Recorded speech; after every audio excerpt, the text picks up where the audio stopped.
Hello, I'm Granville Emerson, and welcome to Lidline Sports with my co-host, Seattle sports enthusiast, Renault Bean, affectionately known as Pepe. Holla at your boy. Not to be confused with Pepe the Frog. No. Which they're trying to reinvent Pepe the Frog to a more kinder Pepe the Frog after the alt-right took it over and made it their symbol. You're right. Pep, what's up? Word on the street is the NBA postseason is better than the regular season. Yeah, well, evidently, from what I saw, it was. I know for a fact it's been better than the playoffs. More NBA trade talks happen this week and over the weekend. We'll get to all the major trades on today's show. Mm-hmm. We'll talk about the contract signings that happened. Right. Durant signed. Yes. Back with the Warriors.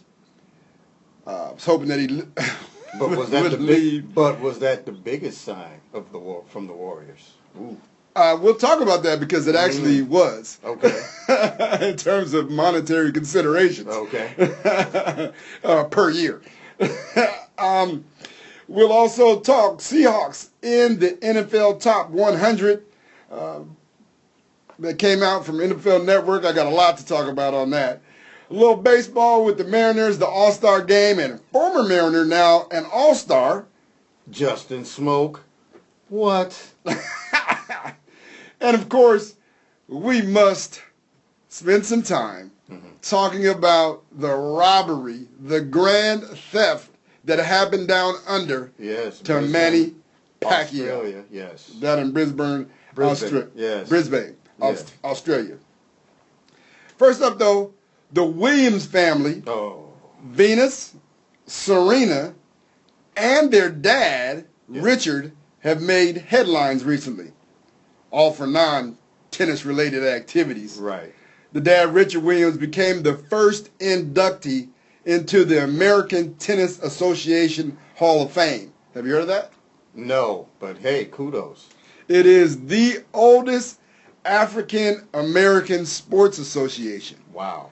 Yeah, I had never heard of it. But Pops will be inducted for coaching the Williams sisters, who have 30 major singles titles and have won 22 of 23 doubles.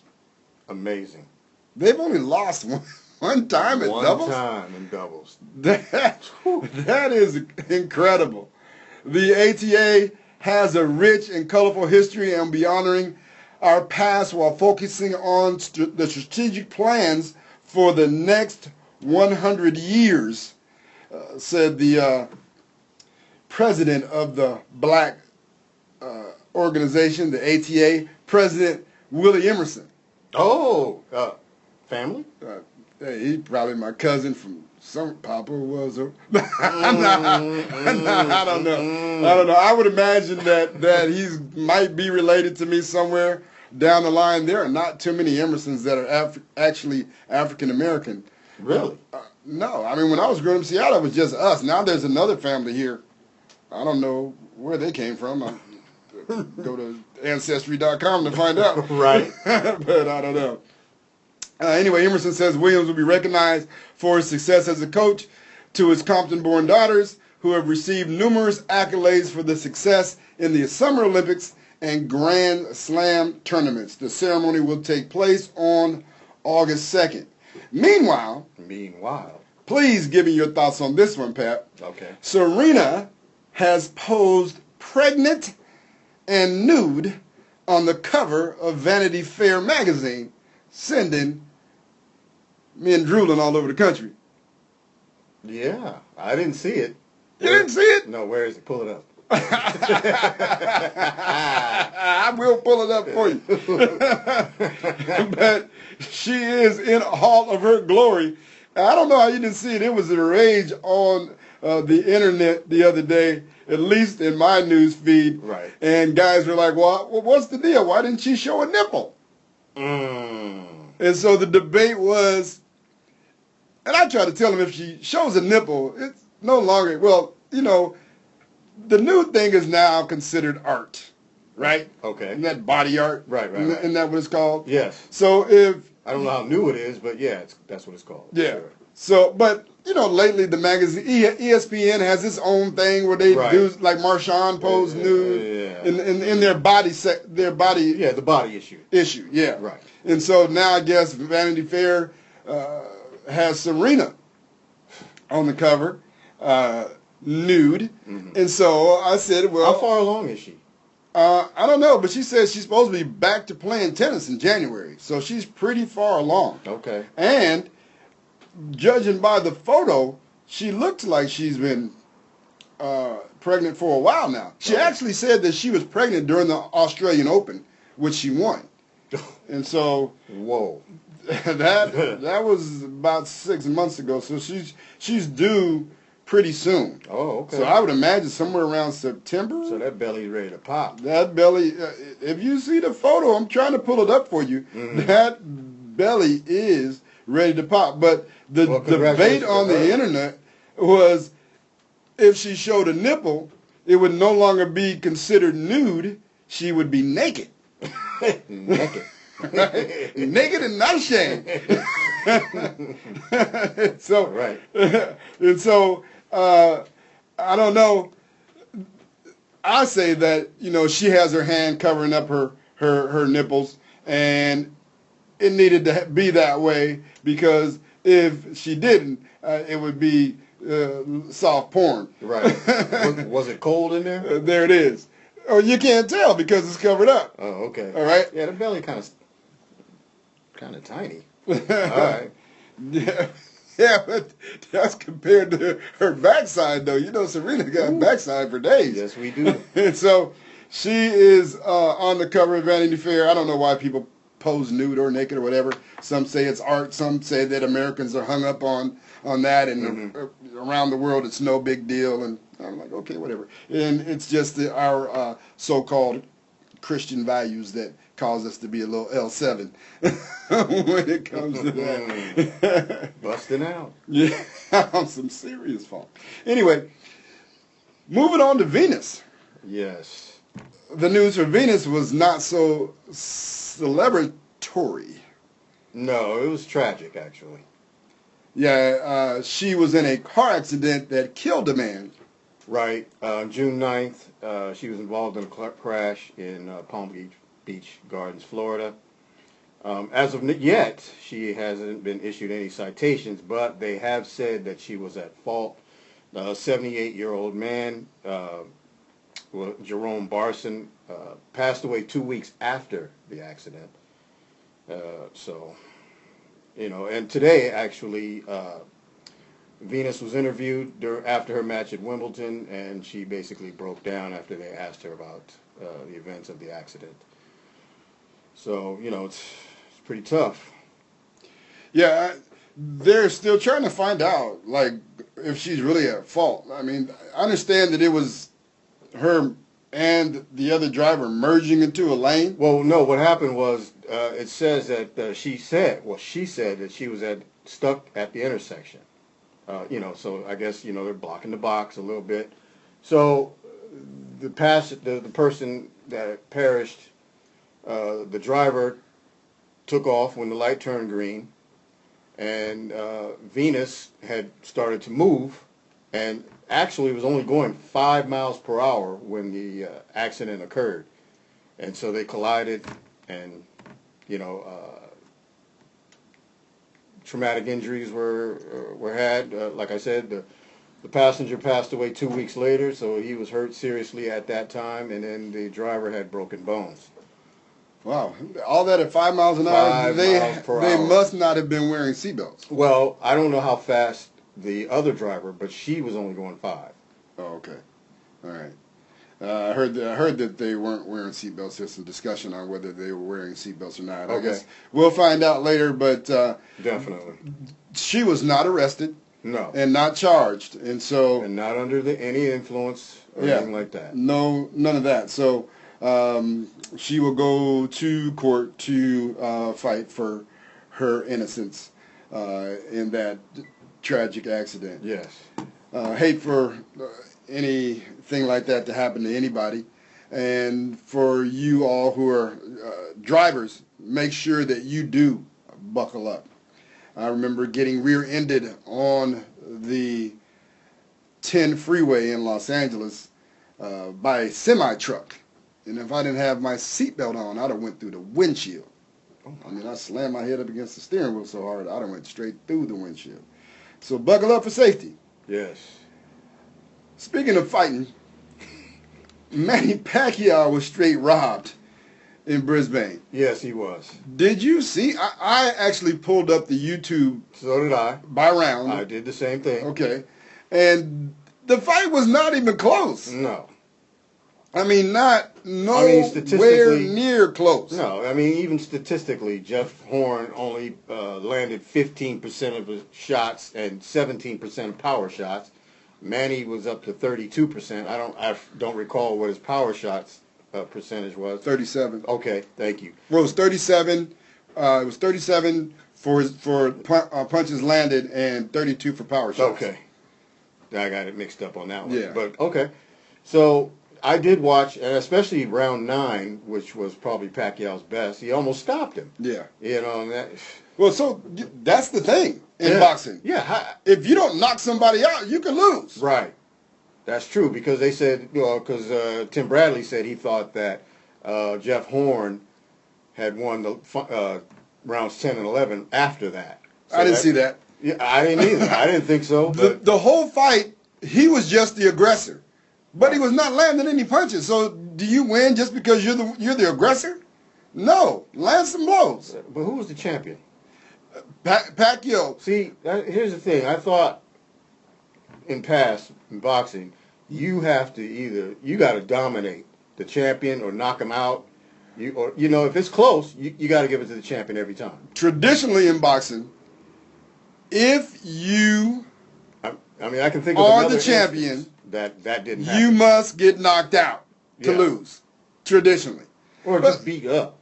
Yeah, or beat up. But I've seen cats get beat up in their champion and still win. Yeah. But boxing, that's why I do not and will not ever, since Trinidad de la Hoya, pay for a boxing fight. I do not. Because they are a joke. Yes. And that fight in Brisbane, Australia, where they gave it to the undefeated Horn in his hometown, was a flat-out joke. It was. There is no way. I absolutely loved the meme. I don't know if you saw the meme about the judges for the fight. Was it Stevie Ray? It was Stevie Wonder, Ray Charles, and my girl from P.O.P. in Dallas. You remember that? No.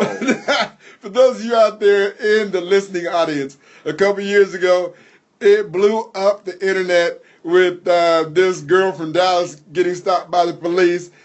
She allegedly had driven the getaway car in a theft, and she was telling the police she couldn't have been driving the car because she was legally blind. Oh. You don't remember that? No, I don't. And she's getting in the car. She's going, "I'm legally blind. Mama, I love you. P.O.P. Hold it down." You don't remember that? No. I totally missed that one. Oh, man, you definitely missed that. Yes. I don't know how you missed that, because I always, every time Tony Romo got injured, I would always put that on a meme of Tony Romo laying on the ground. I love you, Mama. On the ground all the time. So. I love you, Mama. P.O.P. hold it down. Okay. And so your assignment for me, even though I give you assignments, you don't have to take them, but go look that up. All right. On the internet. I will. You're gonna be in tears. Okay. P.O.P. hold it down. Are you down with P.O.P.? You know me. Oh man. So yeah, I don't know. I will watch Mayweather. I hear Horn called out Mayweather, talking about he want to fight with him and then he wants a rematch with Pacquiao. I'm like, okay, did y'all just do this to set up rematches? You know what I mean? That's what boxing's like. It is. So, no, I've said this many times. If there's a rematch with Pacquiao and Horn, please, nobody watch it. Nobody go get pay-per-view, because they're just taking your money. for that nonsense. I mean, even WWE doesn't do nonsense like that, or UFC. Right. You know, that man, boxing, get out of here with that. And boxing used to be such a great sport, too. Yes. Power will be on display at Marlins Park during the MLB All-Star Game, July 11th. Aaron Judge. That's all I need to see. Aaron My Judge, guy. who leads the majors in home runs and batting average, puts his power on display. Also in the home run derby. You watching that? No. I ain't watched that in I don't know how long. I was like, the Major League Baseball, whoever they are straight up reaching for fans with the home run derby. Like, really? Like a batting practice pitcher throwing up dudes some softballs to hit over the fence? Right. And you want me to watch that? And I don't. And the big deal going into it was whether or not Aaron Judge would participate in the home run derby. You know who's in? You know, I don't know that, man. If you don't know that, you know definitely I don't know that. If y'all know out there, please send us the information. Who else is in the home run derby? Hit us up on Lidline Sports at yahoo.com. Yeah. You're listening to Lidline Sports with the fabulous, the cerebral, Renault Pepe Bean. Hey. And just me over here, Granville Emerson. Ex-Mariner Justin Smoke making an All-Star for the first time. He's the first Toronto Blue Jay first baseman to be an All-Star in 15 years. How did Smoke? Well, I guess since John Olerud, I would think, right? Yeah. Smoke, hey, I don't know. But before you start saying that the Mariners made a mistake by letting him go, no, they didn't. He was terrible here. Who's their first baseman now? Yeah, but anyway, he was he was terrible here. It's amazing. The Mariners, they have given up a lot of All-Stars. Yeah, Adam Jones, that hurts. We're kind of like the Sacramento Kings of the major leagues, right? We just give up dudes and they leave and they become All-Stars for other teams. Yes. Like our farm system is good. It's like we must bring them up too soon or something. What do we do? Yes, that's exactly what happened, especially with Zunino, who's actually hitting now. But 3 years ago when he was brought up, he brought up too soon. Yeah, well, that must be what they're doing because absolutely they all leave and go somewhere else and become spectacular players. Right. Yeah, so I don't know why they're not spectacular for the M's. The M's, they are still struggling to get back above 500. You're right. They're one game down from 500. But, what have I said all show? You're going to hover around 500. Going 2-3 in Anaheim definitely helped after that 4-game skid against Houston and Philly. Right, definitely. So we'll have to see what happens. We hope that they can be above. Well, they got a blow when Cruz got hurt. I mean, stay above. Get there and stay there. But the problem is they got another guy hurt. Yeah, well, get there and stay there, Mariners. Get there and stay there, and keep on keeping on. Their theme is by any means necessary, isn't it? Well, good luck with that. No, it's not by any means necessary, but it's like whatever it takes. That's what it is. That is. Yeah, whatever it takes. So by any means necessary is Malcolm X. Big difference. Maybe he needs to be the manager. Hey, check this out. Did you know that July 1st was Bobby Bonilla Day? Of course. I know that. What happens on Bobby Bonilla Day? He gets paid, baby. Man, that is crazy. He is paid. What did he do to get paid every year? He's getting paid every year until 2035. In his contract, baby. It was in his contract. He was smart. Or his agent was smart. Somebody was smart. His agent was a genius, folks. Do you know Bobby Bonilla gets paid every January 1st? July 1st. July 1st. On an original contract of $5.6 million in a year he didn't even play. Yeah. He was hurt that year and didn't even play. And so his agent had the Mets defer payment to him from 2011 to 2035 at 8% annual interest. Yes. right? Folks, check this out. He's made $8 million so far and hasn't played since 2009? Somewhere around there. 2009, and he collected $1.3 million this past July 1st. And then he better hope he stays alive, because by the time the contract is over in 2035, he will have collected $29.8 million. Yes. On a $5 million contract. Isn't that something? That's amazing. Fleece. That, ooh. And I'm not talking about sweaters. That, man. Yes. That dude, talking about, ooh, he's like, man, just sitting at home waiting on the mailman. Sick. He's sitting at home waiting on the mailman for the rest of his life. Mm-hmm. There's no way you go broke with that deal right there. You can't. Well, you can, but you shouldn't. You shouldn't. You shouldn't. You're listening to Lidline Sports with Granville Emerson and Renault Pepe Bean. Yes, Rainier Avenue Radio.world. Yeah, we also on Rainier Avenue.radio as well as Facebook and YouTube and Instagram. You can find us on all of those. We all over the place. And Twitter at Lidline Sports. Tweet. NFL Top 100. Tom Brady's number one, no argument there. Nope. But Ezekiel Elliott, number 7? Well, that's called overreaction Monday, overreaction next year. After a fine rookie season, but man, number 7, wow. After 1 year? Yeah. How do they get number 7? How did they get Ezekiel Elliott number 7? How do you get Ezekiel Elliott above your guy from Pittsburgh? What, Antonio? No, the other running back. Le'Veon Bell. Le'Veon Bell. Yeah. How do you get him over Le'Veon Bell? I don't know. You can't rank Ezekiel Elliott over Le'Veon Bell after a rookie year? No. You shouldn't. Absolutely not. Not saying he won't get there, but he ain't there yet.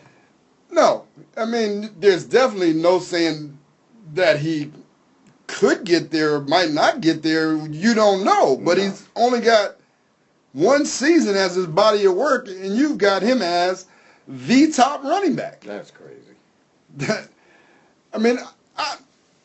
NFL Network, your top 100 is garbage. I'm going to tell you that right now. It's garbage. Waste management.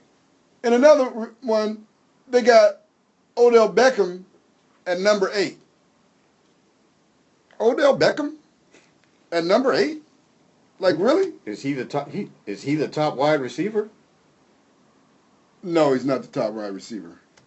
He better not be the top wide receiver. Well, he's at number 8. That's pretty high up there. The top wide receiver is Antonio Brown. No, Julio Jones at 3. Okay. Antonio Brown at 4. I'm okay with that.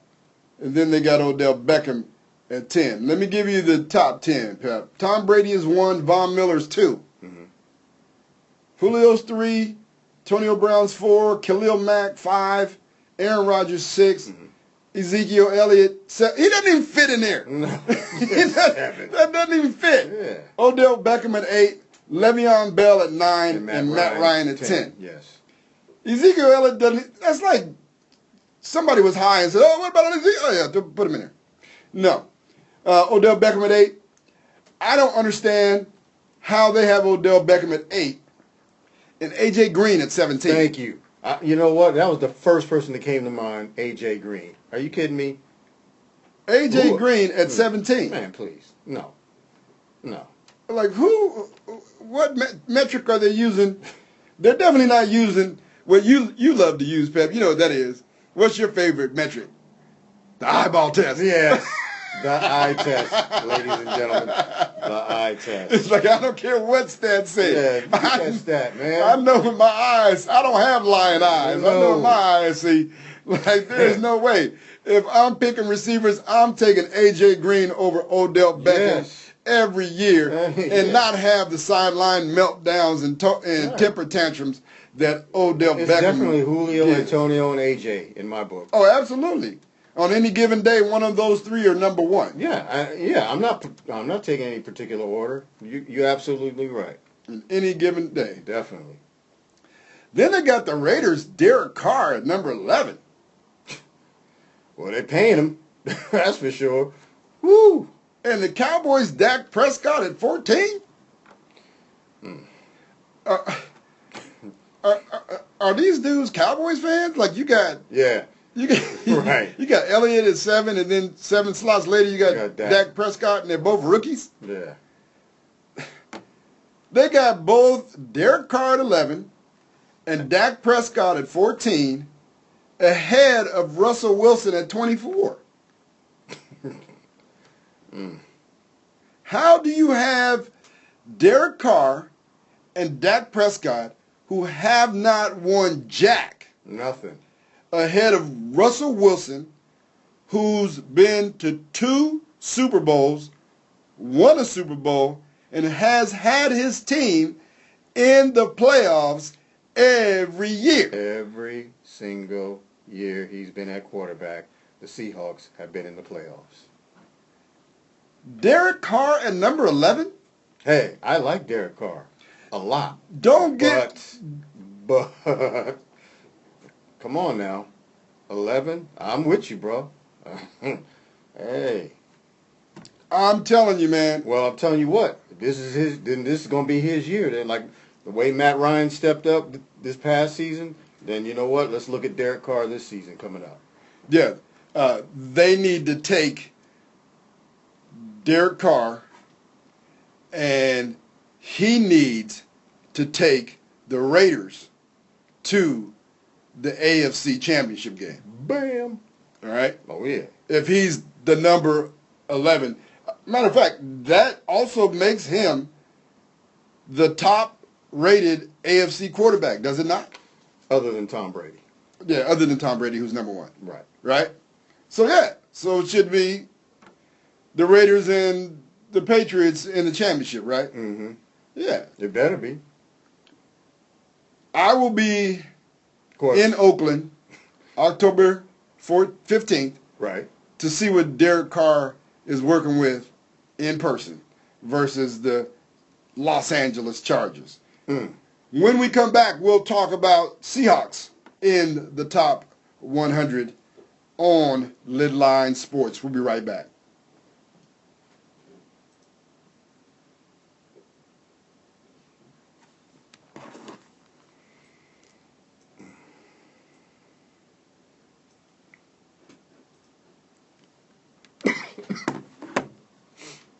Ready? Yep.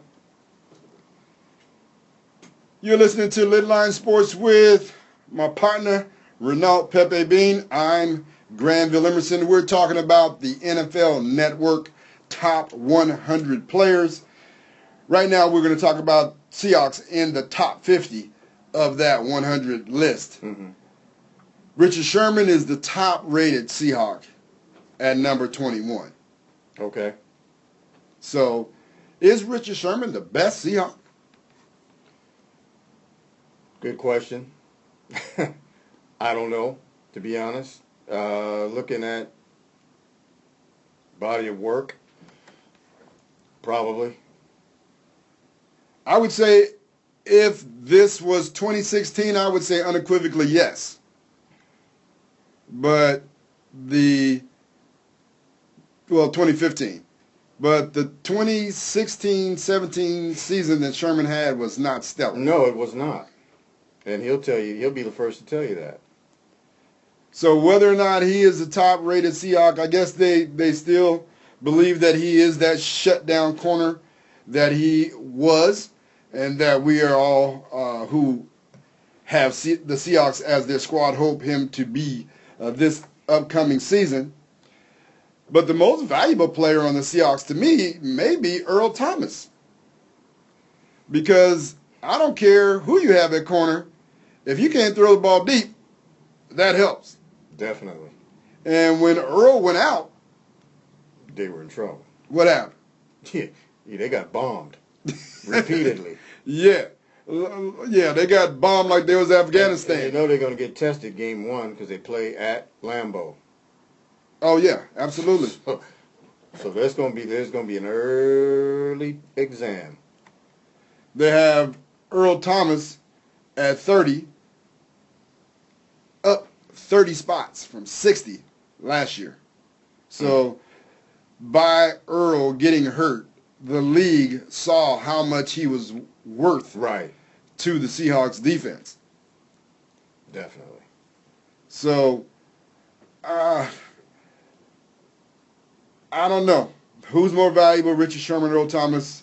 If I had to take one of the two, I think I'd have to take Earl because he covers so much ground. Right. And he makes up for so many deficiencies with our cornerbacks. And we saw that without Earl Thomas, Sherman was like a mere mortal. Yeah. They were getting lit up. Cam Chancellor at 34. They need to re-sign Cam. Hurry. I would like to see Cam return to his old form as well. So would I. I saw an old highlight when he laid it on Vernon Davis. And he's never been the same. He's never Vernon been the Davis same, has never been the same. But I'd sure like to see Cam get back to that kind of hitting. When he was doing that, he had the whole league intimidated. Yeah. Guys were just flat out scared to go across the middle. I mean, you could see it visibly Right. that receivers wanted no part of being in the area where Cam Chancellor was. And so we hope that he gets back to that time of form where he is that big hitter, that big intimidator. I think that also, too, has taken a toll on his body. Definitely. And one of the reasons why he's been injured, he's made a full recovery from some off-season surgery, and looking forward to seeing him back out there. B. Wags is finally getting his due. Bobby Wagner is at 39. Mm-hmm. Besides Khalil Mack, he might be the best linebacker in the league. Right. Khalil Mack is. I'm missing. Besides Khalil Mack and besides my man from Denver. Miller. Von Miller. Von Miller. No disrespect to you, Von. No. But yeah, other than that, Bobby Wagner, I don't think there's any better linebacker in the league if your last name is not Mack or Miller. Michael Bennett at 46 rounds out the top 50. Okay. So Cliff Avrill's like 51. Really? I'm surprised he's up that high. Yeah. Well, Cliff Avrill's, he's been a sack leader for the last couple of years in the league. You down on Cliff Averill? I'm not down on him. I'm just surprised he's that high, really. Cliff Avrill's good. I'm not saying he's not good. He is pretty good, but I'm not seeing him at 51. But, okay.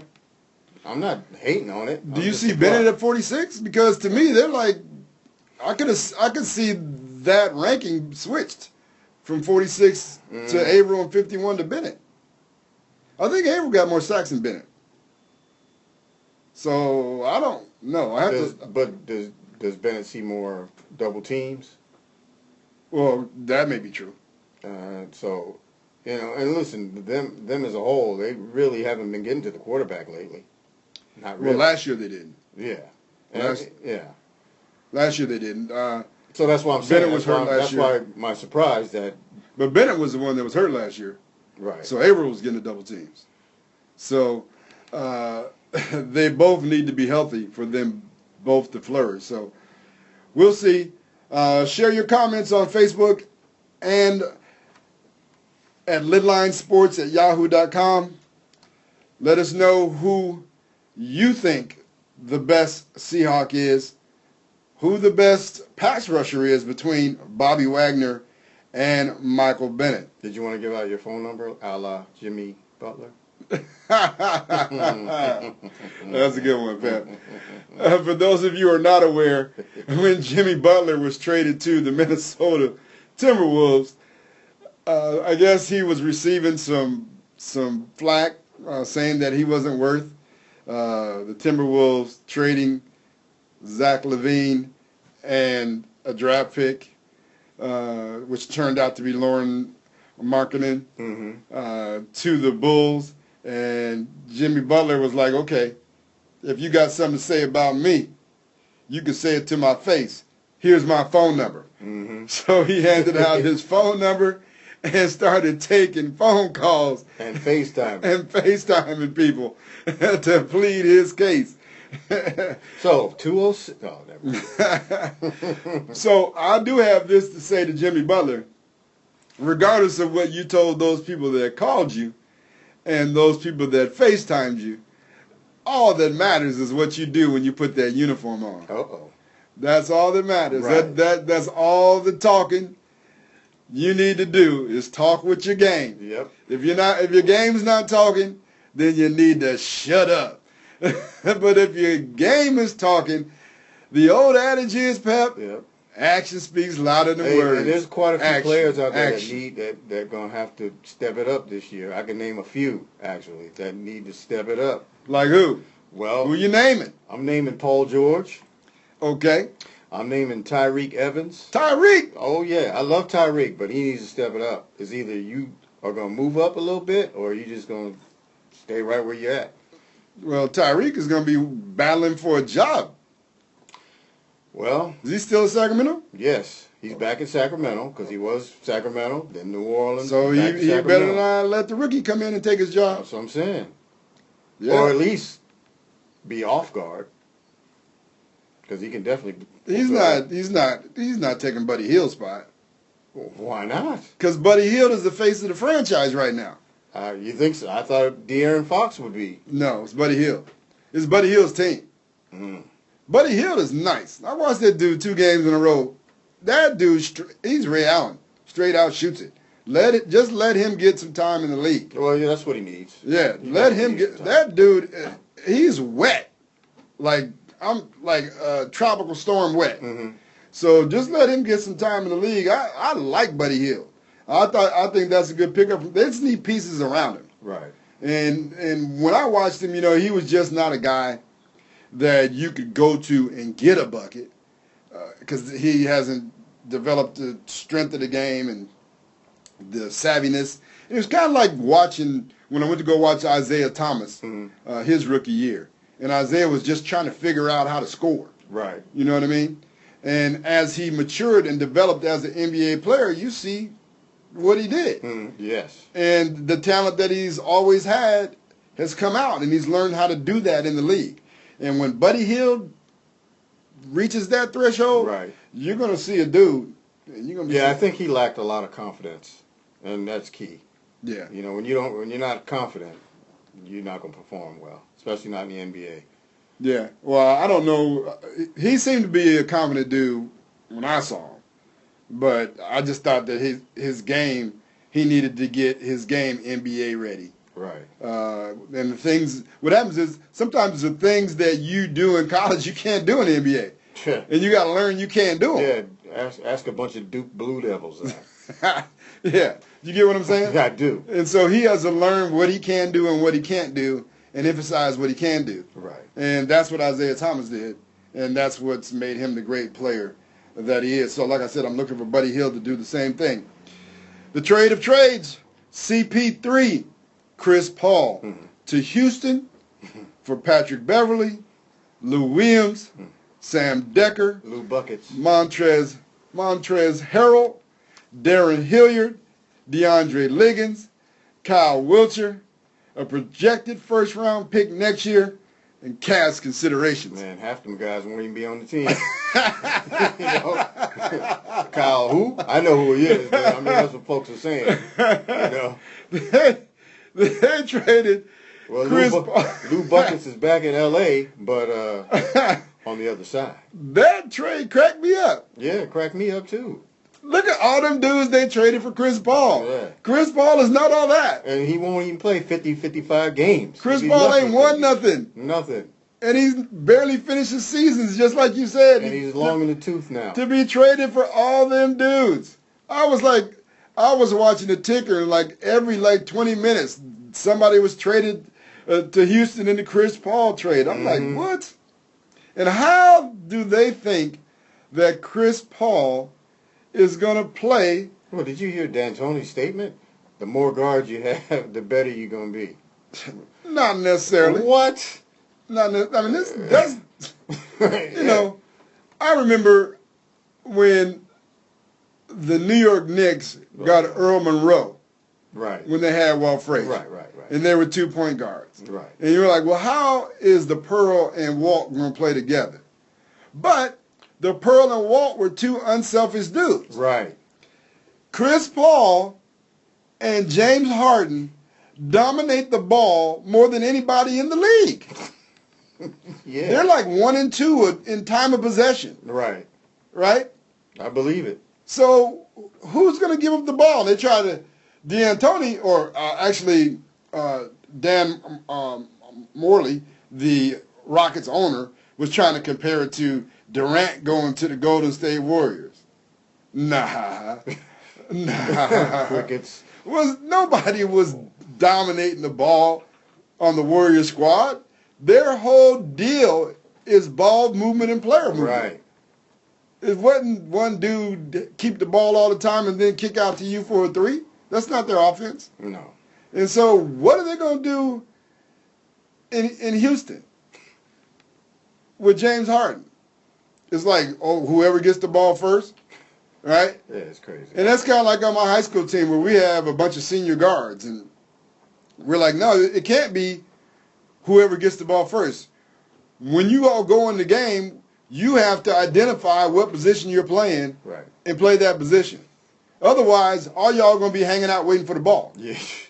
And nobody's going to be running their lane, getting the fast break going. Right? So, I don't know. That trade made absolutely no sense to me. It doesn't get them over the hump. No, it at doesn't. all. It doesn't. I mean, it was almost, to me, it was like a panic move saying, okay, we wore out Harden so much because look what happened in the final game of the Spurs series where he just burned out. So we must have burned him out. So we need to get him some help handling the ball, which to me was crazy because you gave Harden the ball at the beginning of the season and said, all right, this is what you do. We want you to do this. You even said it. They gave Harden the ball, they gave him the reins to run the offense, run the whole thing. So now you're taking that away from him, so to speak, by bringing in Chris Paul. So what are you trying to do? What do you want? The guy did everything he could. He was MVP candidate, and arguably could have won it. And now you're telling him, well, step back a little bit. Here's Chris Paul to help you. What? Well, basically, they're actually saying that they don't believe, based upon the end result last season's playoff series, that James Harden is that dude that can carry them down the stretch into the Western Conference Finals. So why is Chris Paul? Because he ain't carried nobody nowhere. Well, that's where I was going with that, Pep. Oh, man. That's exactly where I was going. So maybe the hope is that both of them can carry each other, since neither one of them can carry a team by themselves. Maybe they can carry each other. Right. But I don't see that happening. We have to see who else gets put around them in Houston. Right. They've got cap space now. Let's see what they do, what moves they make. You know the rumors. Carmelo. Yeah. That'll be interesting. Mm-hmm. That'll be interesting. I just think that Carmelo needs to get out of New York. Definitely. I think he's going to be a totally different player. Some guys just need to change the scenery. Well, we know who just got out of New York. Phil Jackson. Oh, man. Oh, man. Woo! Phil did not get out on his own volition, though. No. He got fired. Yeah. Finally. Right after the draft. Yeah, exactly. And I posted on the internet, did they fire Phil for falling asleep in practice or because he was snoring? Because he did fall asleep in practice. Who does that? Oh, it's hard to believe that you're taking your job serious when you're straight up falling asleep in practice. After there was a rumor that he fell asleep also on the subway. yes, I remember that one. We talked about that one. Yeah. Yeah. So, not a good look. Not a good look for Phil.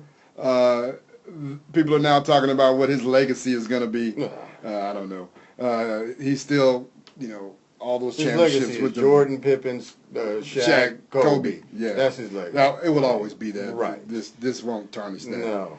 Paul George to OKC Nah. for Victor Oladipo. Huh? You like Victor Oladipo in Indianapolis? Nah. He's going home to play in Indiana. Yeah. They're hoping that he'll bring fans. Right. A lot of these trades have to do with bringing fans Definitely. to the game. Like Dwight Howard got traded again. let me create some false enthusiasm by signing this player and tell you that we're going to go somewhere with this player. Right. I've always liked Victor Oladipo's game. Yeah, he definitely was not a good fit in fake Sonicville. Well, that's because We know why. the MVP, Russell Westbrook, RW. Russell Westbrook dominated the ball. Right. And so you're sitting around waiting for somebody to pass you the ball. And Victor Oladipo is another dude that plays with the ball in his hand. Yeah, and I actually thought coming out of Indiana that he was going to be like the next, dude. Well, he played pretty well in Orlando. Yeah, I thought he was going to be the next dude. He still might be. He has a lot of game. Right. A lot of game to show. Paul George, like you said, and I said on a previous program, I don't believe Paul George is that dude. I'm waiting for him to prove it to me, just like you said earlier in the broadcast. I'm waiting for him to show up and be the dude that everybody says that he is. Right. I think he's got more hype than actually game. Right. We'll see what happens. I mean, if he's there, is he any better? Is he going to be better than what Kevin Durant and Harden did? No, there's no way that happens. No. There's no way that So happens. then why are folks getting all excited? But here's the thing, though. People act like just because you acquire another superstar to play with the superstar you have, you're all of a sudden going to be good like Golden State. No. Golden State won 73 games and then acquired the second best player in the league. Right. That's a big difference. Big difference. Right? Yes. Then you just getting 2 stars or 3 stars to play together. Right. You had the best team in the league and then acquired the second best player in the league. So, no. You missed me with that stupidness. Speaking of stupidness, it was funny. You just mentioned Dwight Howard. It was funny when during the draft, he was tweeting about folks getting traded, and then he got traded. To Charlotte. Hi, Mike. I know. People were tweeting like, did you know you got traded, Dwight? Yeah. That was funny. Like, this dude had no idea he got traded. Is Kwame Brown picking you up from the airport? Yeah. Are you just now finding out that Kwame's picking you up in Charlotte because you got traded to Charlotte? Oh, man. Kwame's like, hold up, man. I might be a little late. I'm playing 3-on-3 now. Right. Yeah. Hold off on my Uber duties. Uber duties. That is funny. NBA signings. A lot of money being passed around. Whole lot.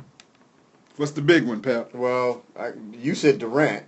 I didn't get the details on that one, but we all know the big one from the other day, and that Steph Curry signed that 5-year, $201 million contract, and LeBron James tweeted out that he should have got $400 million.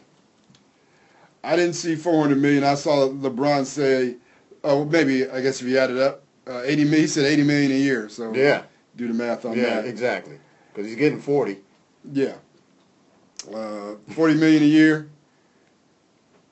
I thought he's getting. Yeah, I guess so, huh? Yeah. Yeah. Okay. So yeah, he does. That is the NBA's richest contract. I stand corrected. Oh, okay. I did my math wrong on that one. Oh, okay. I've never been strong in math, folks. Proof positive right there. I was thinking that Durant was making more than him per year at signed a 2-year contract for $53 million. So I think the length of that contract, 26.5 per year, yeah. I think the length of that contract is good, 2 years. Be able to decide what he wants to do after that. I'm telling you, he's going to end up with the Lakers. I'm telling you, he's going to end up with the Lakers. I don't know how. He's going to end up with the Lakers. I've said that from the beginning, and I'll keep saying it. Either him or LeBron, one of them going to end up with the Lakers. I believe the latter.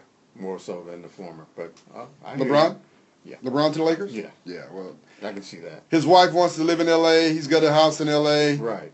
Magic loves him. So, yeah, I can see that too. In Toronto, they just giving away money in Toronto because they re-signed Lowry for 3 years at $100 million. He's making more than Durant. Oh, man. That's what, $33 million a year? Yeah, Jeez. a third. Lowry? Mike Lowry. No, Kyle Lowry. Kyle Lowry.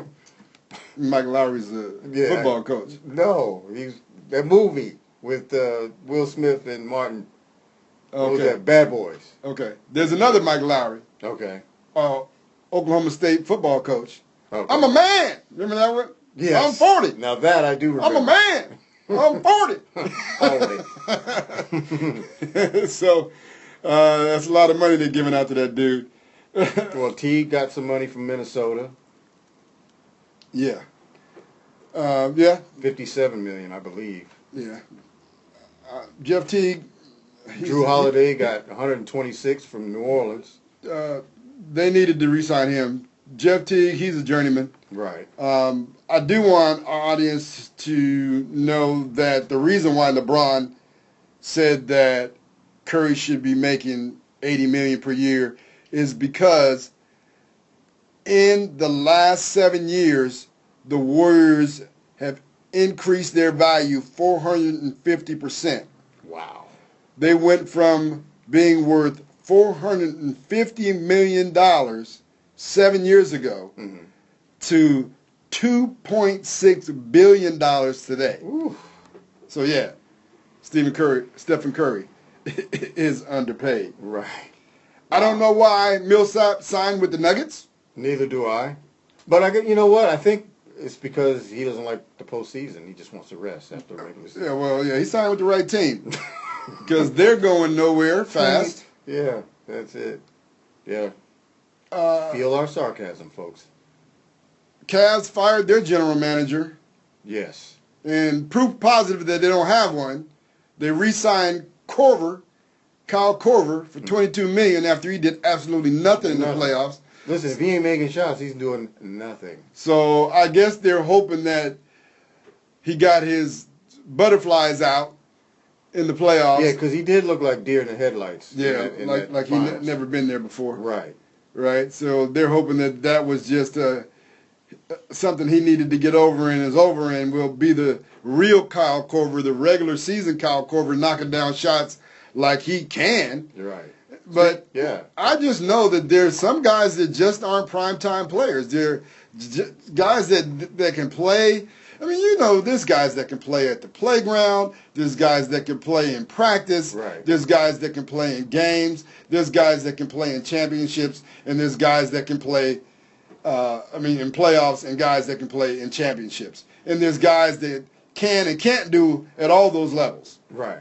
Kyle Korver has to prove to me that he's a guy that can bring his game to a championship level. Right. Right? What about J.J. Redick to Philly? Philly is putting together a squad. I'm liking it. They are putting together a squad. They're hecka young. Yeah, and always hurt. That too. And so we'll have to see how they mix those ingredients in Philly. Yeah. But they got Ben Simmons, Markelle Fultz, Yes. J.J. Redick, Yeah. Knocking down shots. Joe Embiid. Yeah, if he can stay healthy. Yeah. And Okafor. Okafor. Yeah. They've got a squad. What's going down in the town? They got the Jamal Crawford Pro-Am, right? Yes, the Jamal Crawford Pro-Am going on Saturdays and Sundays at Seattle Pacific University. Give a lot of love to Jamal Crawford. He's just such a great dude, such a great spokesman for Awesome basketball guy. from Seattle.